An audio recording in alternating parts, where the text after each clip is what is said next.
Hello, everybody, and welcome to the TV Enthusiast discussion of Game of Thrones. Today we are going to be talking about Episode 4 of Season 6 of Game of Thrones, titled Book of the Stranger. So, as always, we kind of just go through and go geographically across the different maps, the different areas of Westeros and the lands to the east, and talk about what kind of happened in those areas. So let's get started. I am your host. My name is Tyson Gifford, and joining me today, as always, is Will Roerick. Hello. Okay, so let's start things off in King's Landing. So, starting off in King's Landing, I want to talk about, the High Sparrow was talking to Marjorie Tyrell. She seemed to be kind of willing to talk, willing to kind of play ball with him. And finally, he let her see her brother, who is basically completely defeated. Just a complete mess, a shell of his former self. He wants it to end. He wants to end. He doesn't want revenge. He just wants it to end. Mm-hmm. He is thoroughly defeated. It was pretty sad to see. It was one of the more heartrending moments to see, Sir Loras in that state. That's our Iron Fist. Yeah, that's our Iron Fist. Marjorie is still defiant. Yeah, that was something I was happy to see, because there were a lot of rumors around when the trailers came out that it looked like, and there were scenes that we just saw in this episode with, like, the Sparrow talking to her, that, you know, maybe she'd be drinking the Kool-Aid a bit. And then earlier on when she was talking to the High Sparrow, you could go like, oh, okay, yeah, maybe she will be drinking the Kool-Aid a bit. But, when she was talking to Loras after that, she seemed to be like, you know, fuck them, let's stay strong, we have to be able to get through this. Yeah. Pretty much. That's, Marjorie. Which is good. Yeah, that's Marjorie's position.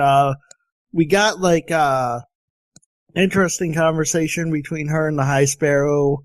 The High Sparrow, like, pretty much related, like, his origin, so to speak. Yeah. You know, this whole frat house story of waking up drunk. I know, yeah, he got drunk and woke up and said, Jeebus! Okay. It wasn't, like, the most inspiring story in the world. I was like, okay. I think the big idea is just that, like, you can be somebody that's debased, you know, that's not exactly a great person, and still turn your life around, is what he's kind of trying to say. Yeah. But turn around to being a religious zealot? Yeah, that's kind of a stretch. Right? Yeah, so also up in King's Landing, we got a scene where Cersei was going to visit her son, King Tommen, and she kind of, like, stops and is listening in a little bit because Grand Maester Pycelle is chatting off his ear and going, I really think it's a good idea that we just, you know, don't agitate the faith, and basically counseling, like, let's just do nothing. Let's just do nothing. Let them do whatever they want. Oh, Grand Maester Pycelle. And then Cersei walked in and he farted. No, that was only with the mountain last week. But Cersei walked in and basically wanted to talk to Tommen alone. Pycelle was defiant, but Tommen sent him away. And we didn't really see too much of the conversation between Tommen and Cersei, but it's implied that he basically told her everything that he talked to the Sparrow about. Right. And that's kind of the bigger thing of what happened this week, which is Jaime and Cersei went to the small council and they chatted to Kevin Lannister, their uncle, and Olenna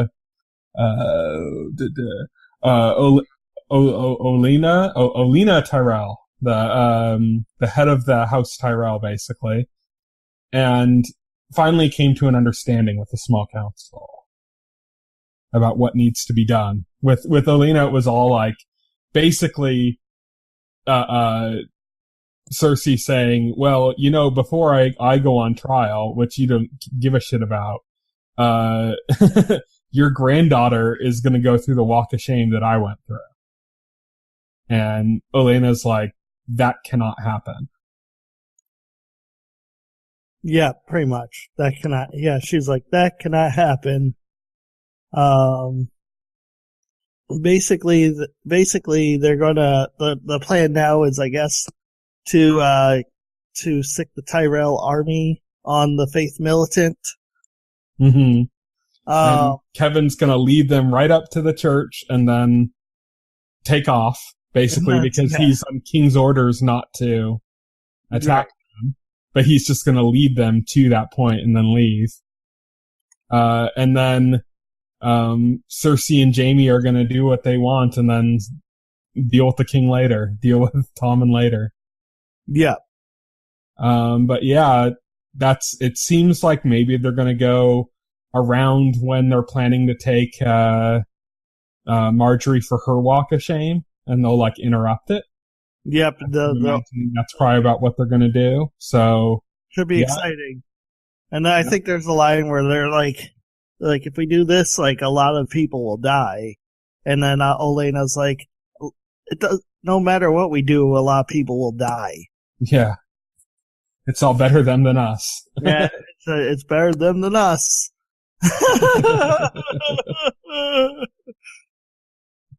Okay, so let's move on from King's Landing. Let's head up to the Eyrie. So we haven't been to the Eyrie in a while. First thing we see is Robin doing horribly at archery. What? No, he's a king at archery. He's better than Oliver Queen. him and Lord Royce basically trying to teach him archery. You just see Lord Royce's face like oh God. This is hopeless. This is hopeless. Yeah, this is hopeless. He just looks like he's miserable, really. He doesn't even want to be there. Yeah, and then to make his day even worse, Peter Baelish, Littlefinger, comes back. About time. He's brought a name day gift for Tom, and he's brought him a hawk. So now he's got another toy. Robin has another toy to play with. But what was interesting here in the Eyrie, and this is kind of like the only thing that really happened, the only scene we got there, is Royce basically confronted Littlefinger about Sansa, saying, well, where's Sansa? You took off with Sansa, and then we got news that she married Ramsay in Winterfell. Yeah, pretty much. So right off the bat, Littlefinger's like, well, we were accosted and split up. It's just straight up lie. A straight up lie. Yeah, right off the bat. And then he does what he does best, and he manages to turn it around on Royce. And then just scared the shit out of Royce just by, going like, maybe Royce did something that screwed up. And then immediately Robin, not even paying attention, looking at his fox and playing around, not even looking at him, is like, should we send him through the moon door? Oh, Robin? Robin doesn't give a shit. It doesn't even He's like a little sociopathic kid who doesn't give a shit about it. He doesn't give a shit. He doesn't even care, like, if Royce did what he was being accused of or not. Because he's just like, oh, well, just kill him. Because I don't even think he's paying attention to what's being said, to be honest.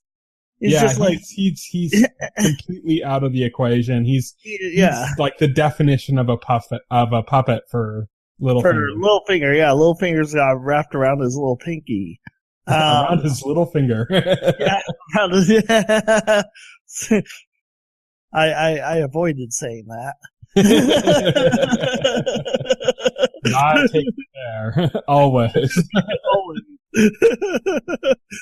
What also happened here is that Littlefinger was able to convince, as if it took any effort, Robin to send forces against the Boltons for Sansa's aid. We don't really know necessarily if that's really for her aid or just sending forces that Littlefinger can use however he feels like using. Yeah, I don't know what Littlefinger's game is here. I saw one thing that kind of went like, ooh, like I kind of had a reaction to afterwards. I didn't even notice when the episode aired, but I heard somebody talking about it, and they mentioned that when Peter Baelish said that, he said, "It's time to join the fray." And they pointed out, you mean Walder Croy? Oh. Maybe. So, I mean, it's related to the stuff that's going on, so it's like, ooh, I don't know. But I have more to talk about on this stuff when we get to the end of this discussion, and we get to our pulling threads section where we talk about stuff that's coming together. But let's move on for now. Let's go to Pike. So Pike, Theon returns, the shell of his former self, humbled, Reek. But now Theon again. Yara meets him. She's furious at him, like lecturing him because she had come to save him before. I believe in season 3, was it, that she came to rescue him? Mm-hmm. And, basically he refused to go with her. He was so broken that he couldn't even leave. Yeah, he couldn't even leave. Yeah, he refused. She's still upset about that. She lost men when they were trying to get him back and stuff, and she had basically given up. Like, he's dead to me at that point. And, so Theon comes strolling back. It's right amidst the Kingsmoot, so she's, like, suspicious of that as well. But of course, we know as the audience, like, Theon he doesn't care about being king anymore.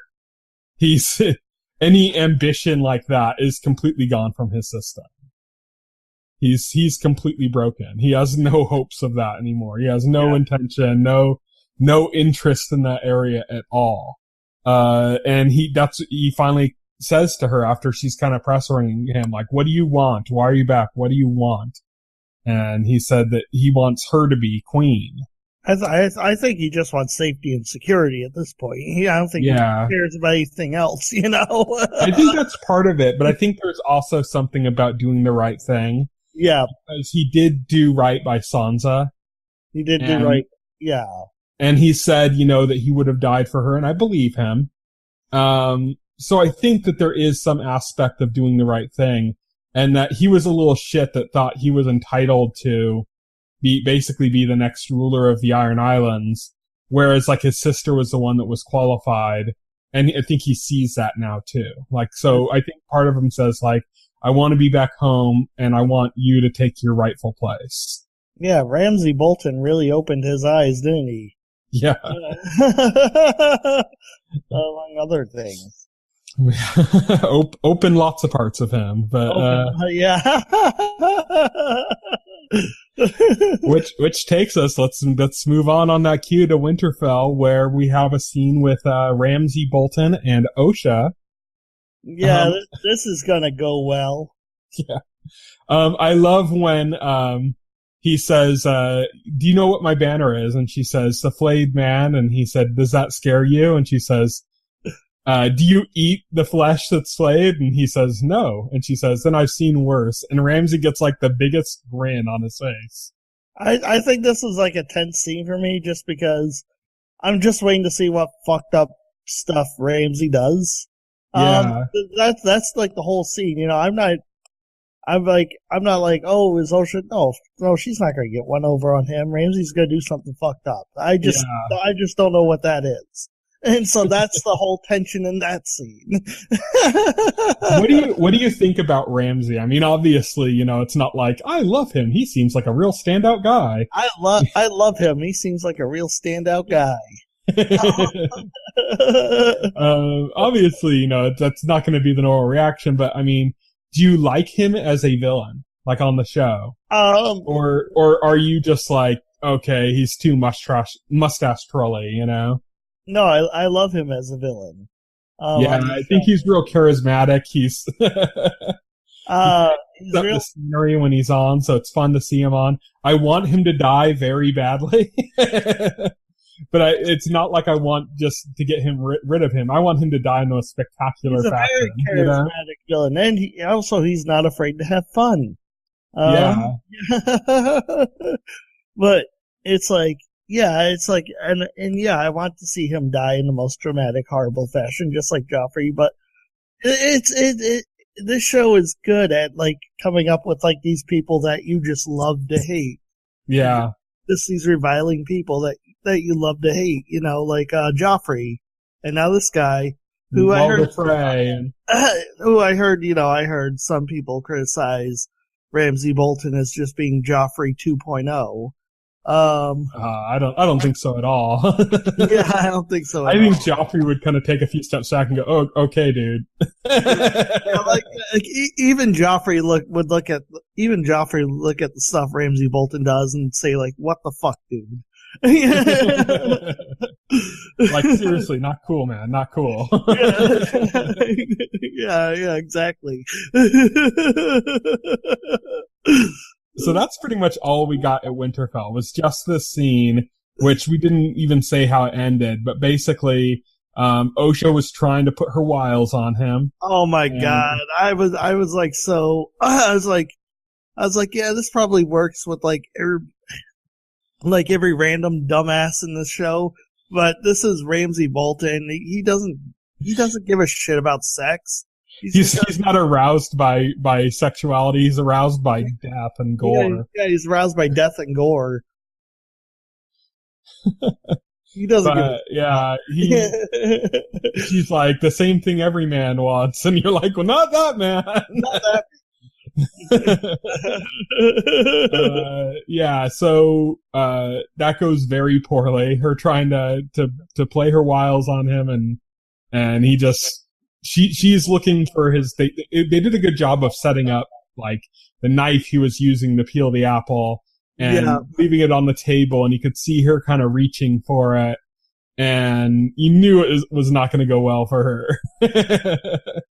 And he just got her first. It was all a trap. He basically let her crawl on him, let her play her game, because he knew exactly what she was going to do because he had broken Theon Greyjoy and turned him into Reek and gotten every bit of information out of him that he had. Right. Yeah, he got every bit of information. And that included like how the Stark boys escaped. So her play of acting like she was only with the Starks to, because they'd fetch a price or something, was not gonna sell him. He knew completely different. Right. So this is looking even worse for Rickon. But we'll get down to that a little bit later, when we talk about. Oh, it gets worse. Let's see here. Let's go to the Wall. So right up from Winterfell to the Wall. Jon Snow is preparing to leave. He's talking to his buddy Ed, and right then something happens that I thought they were going to totally miss each other. Like it was going to be one of those like missed. Oh yeah, it was going to be like another miss. No, thank God. This episode's so much better for it. We finally get a Stark reunion in the show. Like the Stark children have been separated pretty much since the show began. Since the show began, they've been separated, and we finally get a reunion between two of the estranged Stark siblings.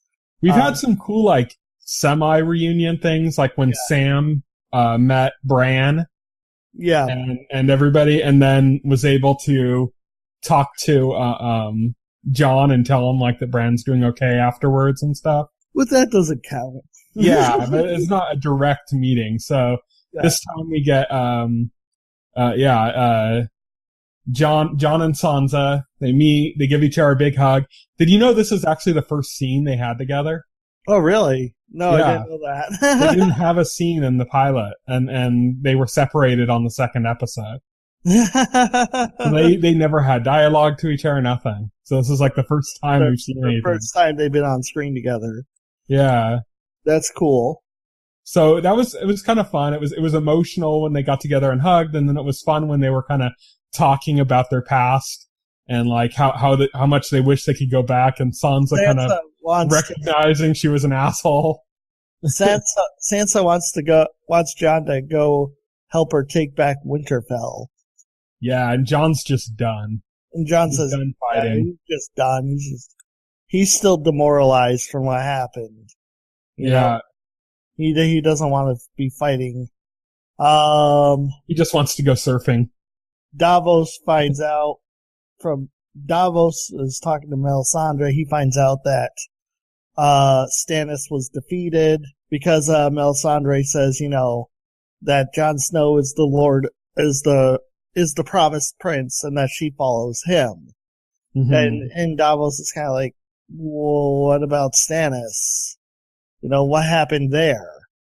And then Brienne, and then, oh my God, there's a tense moment. That was an unexpected tension. It totally makes sense because you know about it, but you just don't think about it. You're like, oh yeah, Brienne will go up there with them and they'll all be great friends. And you're like, oh yeah. This was tense because then Davos asks about Shireen, and before Melisandre could say anything, even if she was going to say anything about it, Brienne just interrupts and says, I know, I've seen it, or something like that. Yeah. But she doesn't say what happens with Shireen. She admits to killing Stannis. And then it's a tense scene because Brienne makes it known that Davos and Melisandre are still enemies as far as she's concerned. Mm-hmm. Because of what they did to Renly. Yeah, Davos is that was a long time ago, and Brienne's I still remember. Yeah, and she said, I don't forgive. Yeah. And it's that was an unexpected tension. I mean, if you paid attention, it's all there. I mean, it's obvious. Yeah, it's obvious. But you're so focused on other things that when that comes together, you're like, oh, that's right. Yeah, that's right. Yeah. Tormund is crushing hard on Brienne. Yeah, I noticed that. That was amazing. That was amazing. Tormund just took one look at her when she comes into the wall, and all of a sudden you can see hearts just over his head. Why do birds suddenly appear?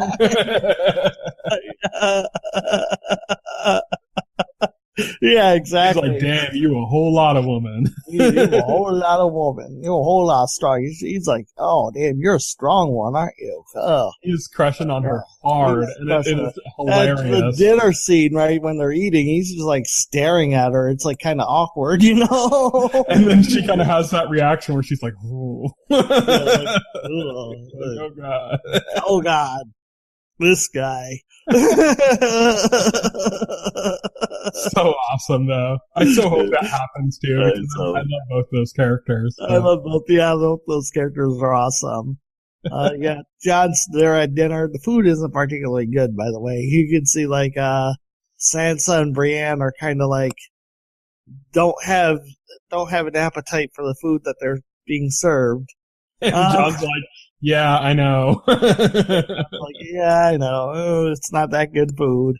Jon receives a letter from Ramsay Bolton, at dinner, where Ramsay Bolton's basically Ramsay Bolton, but basically he lets Jon know he has Rickon, and that he's coming for them, and he's gonna if he doesn't return if he doesn't return Sansa, horrible things, like typical Ramsay Snow things or Ramsay Bolton things will happen to them. Yeah, he's detailed, using the word bastard over and over again. It's a clear antagonization of Jon Snow. This was in the book as well. Before Jon Snow died, this happened in the book.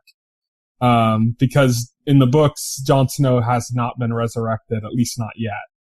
Oh, okay. But this is commonly referred to by fans as the pink letter because of the wax seal on it. Uh-huh. But yeah, this happened. I know a lot of book fans are probably oh, it finally happened, the pink letter. Cause it's such a big, antagonizing thing, a big setup for something, which, by the way, isn't a spoiler because, that's nothing's happened yet.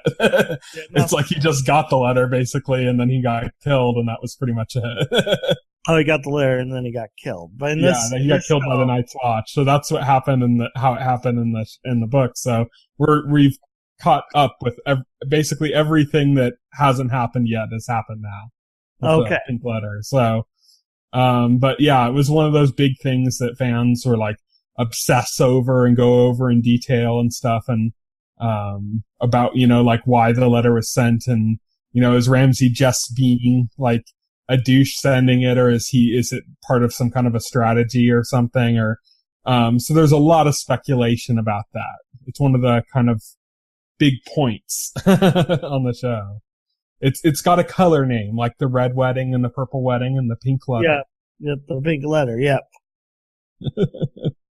But yeah, so let's move on from that. That's the stuff at the wall it's normally been kind of like the most exciting stuff that's happened. And this week was probably the second most exciting, but we're going to go over to Marine and then on after that to the really exciting stuff that happened this week. So let's go across the sea. Let's go to Marine. Marine was like pretty necessary, but it was also kind of boring like this week, you know? Yeah. But it was interesting though, because like I watched a video thing afterwards that was talking to the showrunners. And they were referring to like what Tyrion was doing as being like a very like Abraham Lincoln-esque move. Yeah. The comparison they made, which is really interesting because, I mean, it relates. So you have the whole issue of slavery, but also, I mean, for those who know anything beyond the real basic American history, know that Lincoln wasn't like so against slavery. It was more about keeping the Union together. And he was willing to negotiate on slavery. Right. And he was willing to kind of spread that out. And we look at it now, it's like he could not let slavery stand, and that's not really the real truth of what happened then, you know? And so here we have Tyrion kind of finding himself in an Abraham Lincoln-esque situation in which he knows slavery needs to be ended, but he's practical enough to understand that you can't just remove a system that's been in place for thousands of years. Right. You have to replace it with another system, and you need to transition into that system. So he proposes that they end slavery over the course of 7 years. He has a meeting with the masters of Yonkai and all the other places that the slavers have retaken over that Dany had conquered before. And is basically saying, stop funding the Sons of the Harpy. And like, we don't fund the Sons of the Harpy. And he's like, yes, but stop doing it all the same. Yeah. Stop fighting it. We don't. Like, okay, but stop. It's good. And then he gives them some whores. Yeah, some whores. And of course, like, people are mad at him for doing that, you know, like there's like all this drama surrounding it, like. This makes me kind of nervous. Like, this is probably like the least safe I felt for Tyrion's character. It does make me nervous. It makes me really nervous, even though I think he's doing the right thing. But typically in a show, when good characters do the right thing, they end up getting killed for it. Yeah. So, I'm really nervous. But who knows? This show likes to put Tyrion through hell like every freaking season. So why would this season be any different? Yeah, it's just interesting though, like seeing that Tyrion's it's not necessarily that he's doing the right thing, he's doing the practical thing, the thing that makes sense. Right. Of course, events that happen later on in the episode make that maybe unnecessary. Maybe. And kind of put him in a bit of a worse place, but we'll get to that. But yeah, he's trying to do what he can to bring peace. And that's his kind of the best solution he can come up with. He doesn't want the slavery around. He doesn't want to spend time with these slave masters. He doesn't like them. He's not trying to like form an alliance with them. He just doesn't want there to be any more guerrilla warfare and terrorism, basically. Yeah, basically. So he's kind of doing the smart thing in that regard, but that could lead to, bring up the Abraham Lincoln situation. That could lead to civil war. Yeah, it could lead to civil war. So Captain America and Iron Man are going to show up, and everything's going to get complicated. You just started a war. I could go all day. Yeah. Let's move on to the area where nothing of significance happened at all. The Dothraki Sea. Oh yeah, these have been like the most boring parts of like the episodes like so far. Like every time we go to Dothraki Sea, it's like, all right, time for sleep. And this week in particular, just nothing happened at all. Nothing happened at all. Yeah. Derek, yawn. No. So the Dothraki scene stuff started with Dario and Jorah making their way to Vice Dothrak. And Jorah is saying, you have to get rid of your weapons because they're strictly forbidden, and if we're caught with weapons, we'll be executed. And Dario's like, well, if we're caught at all, we'll be executed. And Jorah's like, no, we can pretend to be merchants. We just cannot, we cannot, be caught with weapons. It's forbidden. So he convinces Dario to get rid of weapons. Of course, we find out later that Dario actually held on to one weapon, and that's, a good thing. But before that, somebody finally found out that Jorah has grayscale. So Dario noticed Jorah's arm and saw his grayscale. So before that, they'd been having banter, basically Dario pushing all of Jorah's buttons, basically going like, that princess you love so much, I've been just having her every way.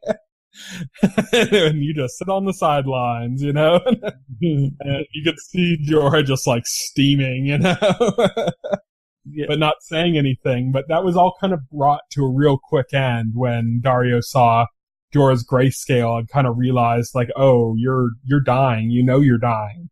Yeah, pretty much. And this is no longer about doing what he wants for himself, but like just serving the queen, and I think, that kind of got Dario to a point where he's just, he's no longer going to be pushing Jorah's buttons like he was before.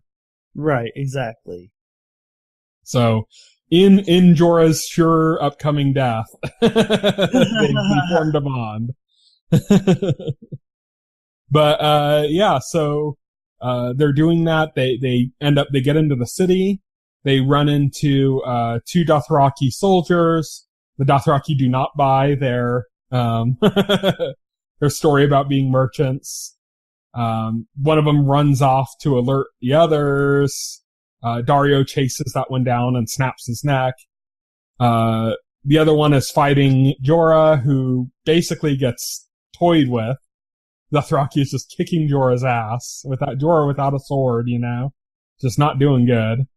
And ends up getting saved by Dario, who we found out saved his knife that he was attached to and stabbed it right through the guy. Right. Yep. He said, I told you I was attached to this. And in order to cover that up, they end up, I love how practical Dario is. Just like, if they see that knife wound, they're going to come after us. And so Dario just takes a rock and just starts smashing the guy's head in. It's like, oh, no trace of that anymore. No one's going to be looking for a knife wound anymore. Yeah, pretty much. Nobody. Just kind of his reaction was like, yeah, got it. So that was pretty funny. Then we see some stuff with Daenerys, and she's with the Dashkaleen. These are all the Khaleesi's.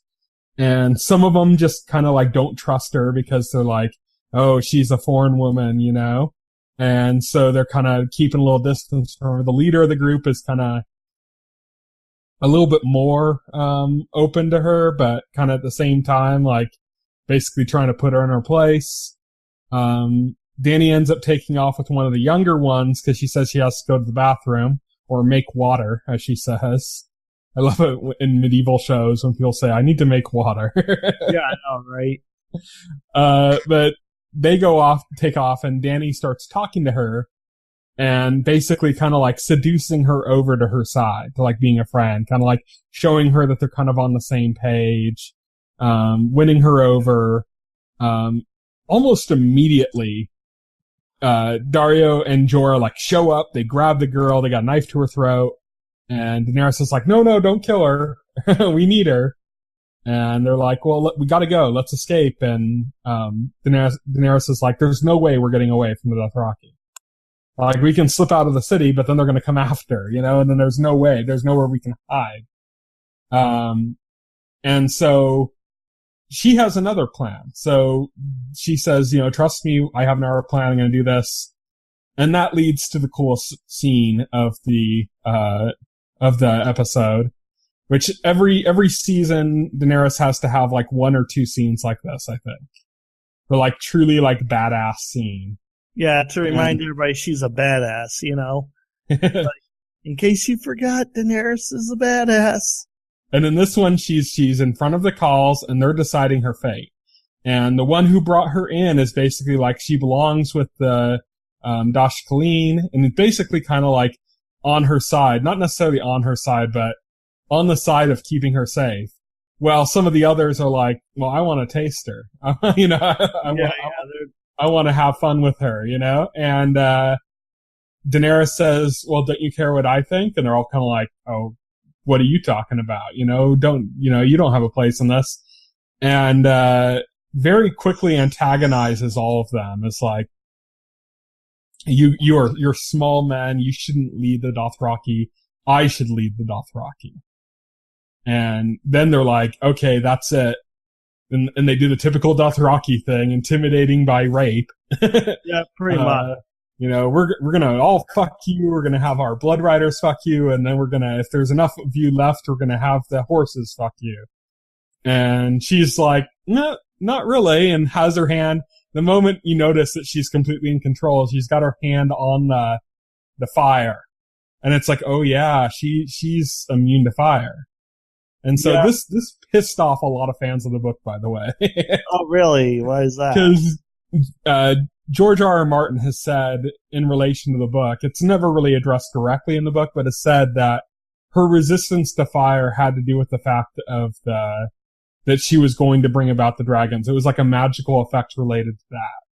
And that she's not always fireproof. Oh, God. It was just in that. So fans of the book are flipping out over this right now. They're like pissed off, which is so stupid because it means nothing, But she pushes over, the torches, and sets the hut on fire. Blocking them, they're all blocked in inside. And I remember as I was watching with, my mom and, a family friend, and they were like, but how's she gonna get out? And I'm like, well, didn't you see? She was holding on to the side of the fire there. She doesn't have to get out. The hut's just gonna burn down around her and she can just walk out of the ashes. She can just walk out of the ashes, exactly. She's fireproof, Yeah. That was what ended up happening. She cornered them. She kept knocking over the fire pits one by one.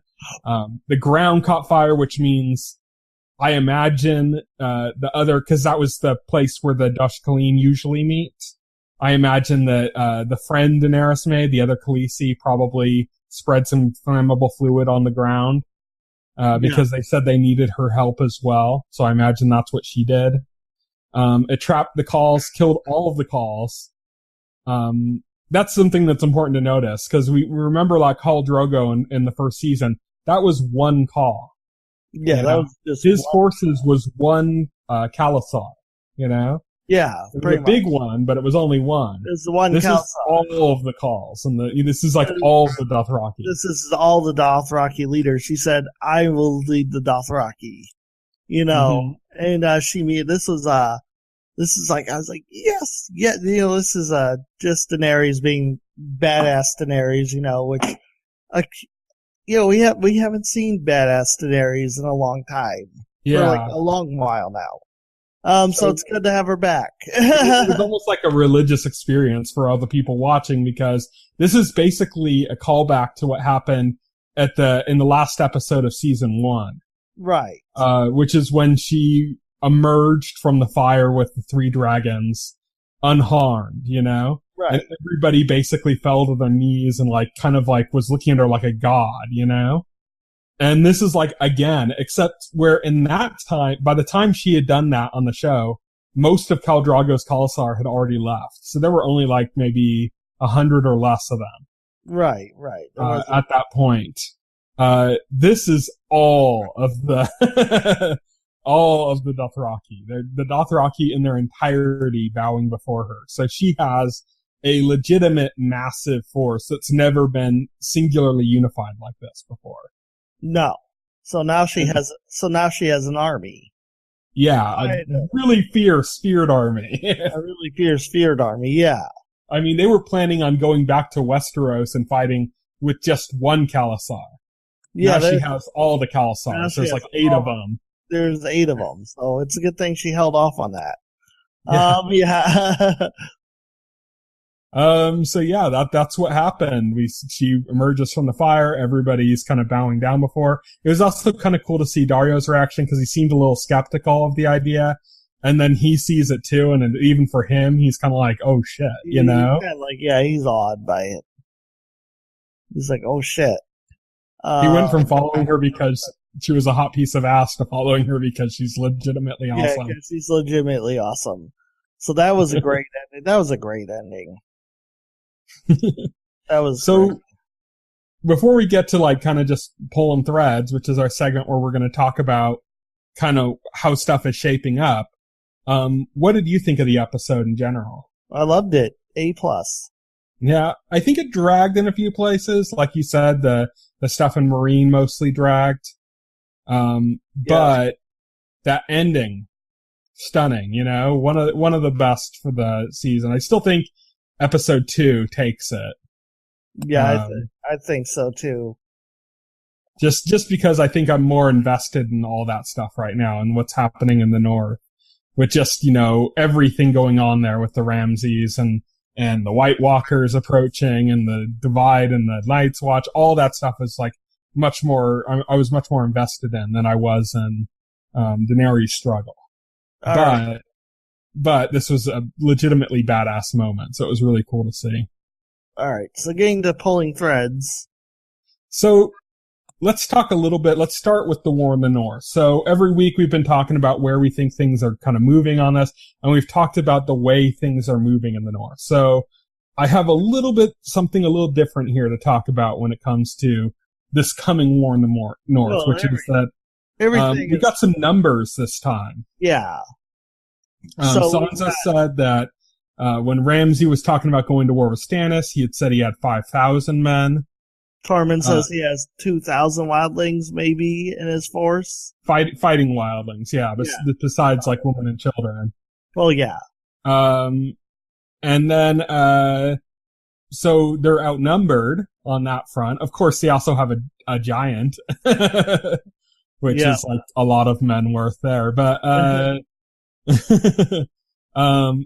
and they also probably have some Night's Watch forces and can get some other houses. But what I wanted to bring up is that in the trailers for the season, there's a few shots where you see Brienne with Tully banners behind her. Tully is the house that Sansa's mother, Catelyn, is from. Yep.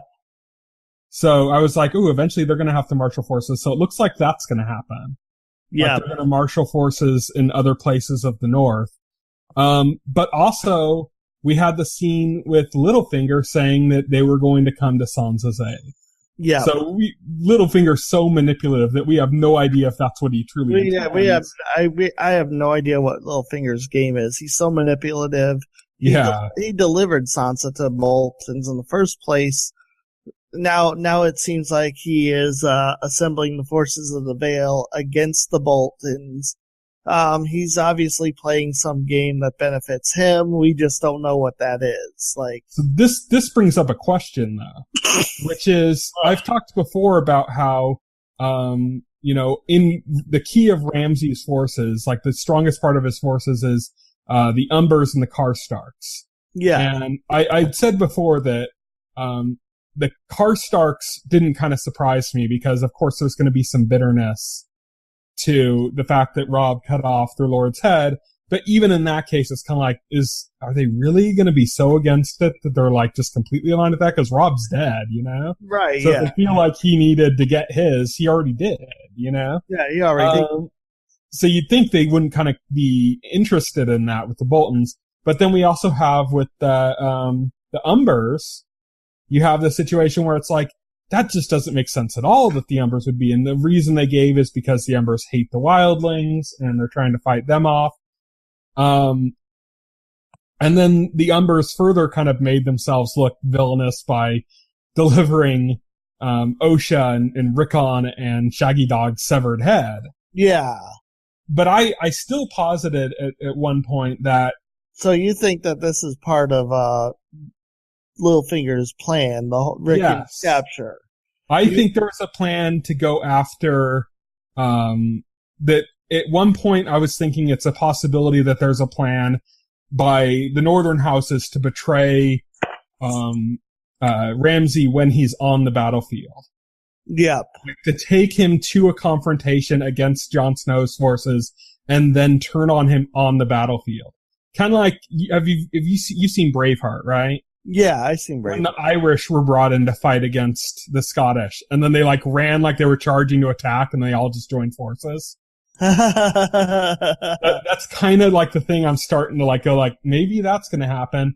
But I wasn't sure. I was kind of like, I don't know, but why would they give Rickon? That just seems like that's too much of a gamble and stuff. But now with Littlefinger coming back and the timeliness of when he's coming back to organize, the forces of the Vale to go against it, I could totally see Littlefinger doing that. Going like, yeah, let's give them Rickon as a hostage to make him feel like he's safe. And then, that just stinks of Littlefinger. Right. But if that's the case, does that mean that Littlefinger is, did he deliver Sansa knowing what was going to happen to her? I don't know. We'll just have to watch further to see what the game is. I really can't get a read on what Littlefinger's. Yeah, he's pretty hard to read. There's a lot you can read into it, and then you just don't know if what you're reading in is accurate. But the other thing is if he did send Sansa there, if he is part of this conspiracy in the North that we don't even know if it exists at all anyways, then is it also possible that he's the one that wrote the pink letter, not Ramsay, as a way of instigating Jon to war? No, I doubt it. I think Ramsay clearly wrote the letter. Ramsay's whole game is he was advocating pretty strongly for going to the Wall and killing Jon Snow and everything right to his father right before he murdered his father. But remember, Ramsay's tactic against Stannis was to sneak in and destroy his food supplies and stuff. That it seems like more sneaky and brutal in that way than what he would be doing against Jon here, like basically marshaling force against force. Right. That's kind of what makes me wonder. Ramsay is arrogant. He thinks he's got one over on Jon Snow, so he's not really concerned. It's different than from like with dealing with Stannis. He is, but what if that did end up being a conspiracy? Like I said, what if Littlefinger was behind all of this? What if he knew that Sansa was going to be raped? We'll just have to see. What if he knowingly put Rickon in danger? We'll just have all of this stuff to basically level out his plan, and that fits with what Littlefinger would do. Because, it's like he said to Varys, chaos is a ladder. It does. So what about this war in the East? Yeah, we got the war in the East as well going. We got a lot more development with that. Like I said, I feel a little bit nervous about Tyrion's position. Yeah, I do too. What he's doing here. Especially after the ending with Dany getting the Dothraki. Because that basically made all of the negotiations he did, which are already unpopular, kind of like maybe unnecessary. Maybe, because the Dothraki forces could just run right over. Seriously.